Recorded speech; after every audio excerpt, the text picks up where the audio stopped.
Hello everyone, and today I'm going to be talking to you about how much is appropriate to invest in your alternative assets and foreign assets.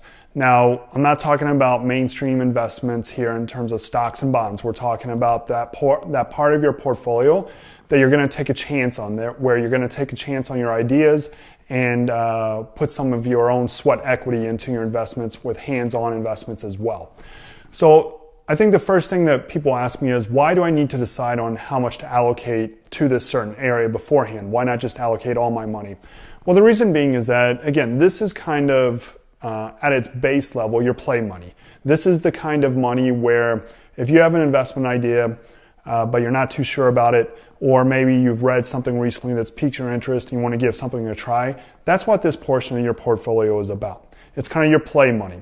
So setting aside a designated allocation percent of your total investment portfolio basically allows you to manage your risk should something not work out. Now, how much is appropriate really depends on the given individual, their situation, and what they have in the bank already.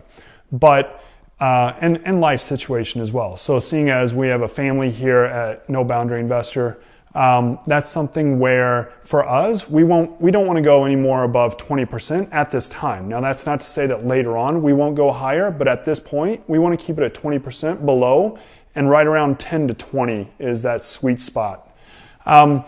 So basically, let's review kind of what this money is used for. So like I said before, it's about taking that chance with your money outside of the mainstream stocks and bond investing that the mainstream investment industry is always touting.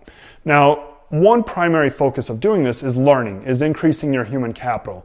And if you look at the 70-20-10 model, it says that basically all learning is done through, or 70% of learning is done through experience, 20% of learning is acquired through social interaction, and 10% of learning is through formal education or training, such as reading books, studying classes, etc. So the lesson from this 70-20-10 model is that if you really want to get good at something, you need to do that something. So think about it in terms of like playing an instrument or playing a sport. If you want to get better at playing the piano, you can read books about getting better at playing the piano. You can talk to others and get advice. But at the end of the day, you've got to play the piano to get good at playing the piano.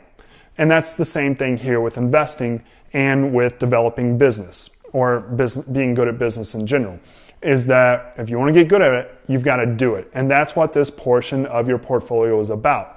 So in a sense, yes, it's investing, but I also treat this portion of our portfolio as kind of an investment in business education tuition expense, more or less.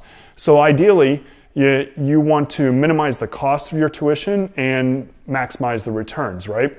So that's why I say keeping it around 5 to 20% works for most people. For us right now, it's between 10 and 20%.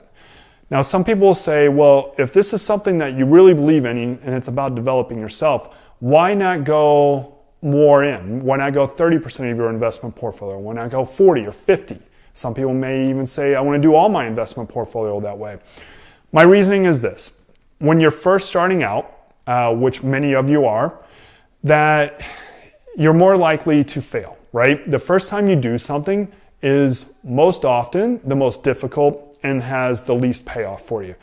But the more you do something, the better you get at it. So start small, and that's where it comes in with the fail small piece as well. Just assume that the first time you make an investment, you're not going to make money from it, you're going to lose. So if you know you're going to lose money from your first investment, do you want to start off with 20% of your investment portfolio or 5? Well, obviously, if you know you're going to lose money, 5, right? The smaller the better. As you gain experience and confidence, then you'll slowly increase that percent over time. So that's where we say, set your allocation to this part of your portfolio to begin with. Now, I'm not saying stick to it to the dot, to the exact percentile, but have that ballpark figure and then use it. The other thing is, don't be afraid to make mistakes. So yes, you've worked hard to save this money, but you know what? You've got to put it out there. You've got to get on the court to play the game to get better. So don't just sit on the sideline and say, someday I'm going to make these investments in alternative and foreign and hands-on investments. Put it in play, do it now, right?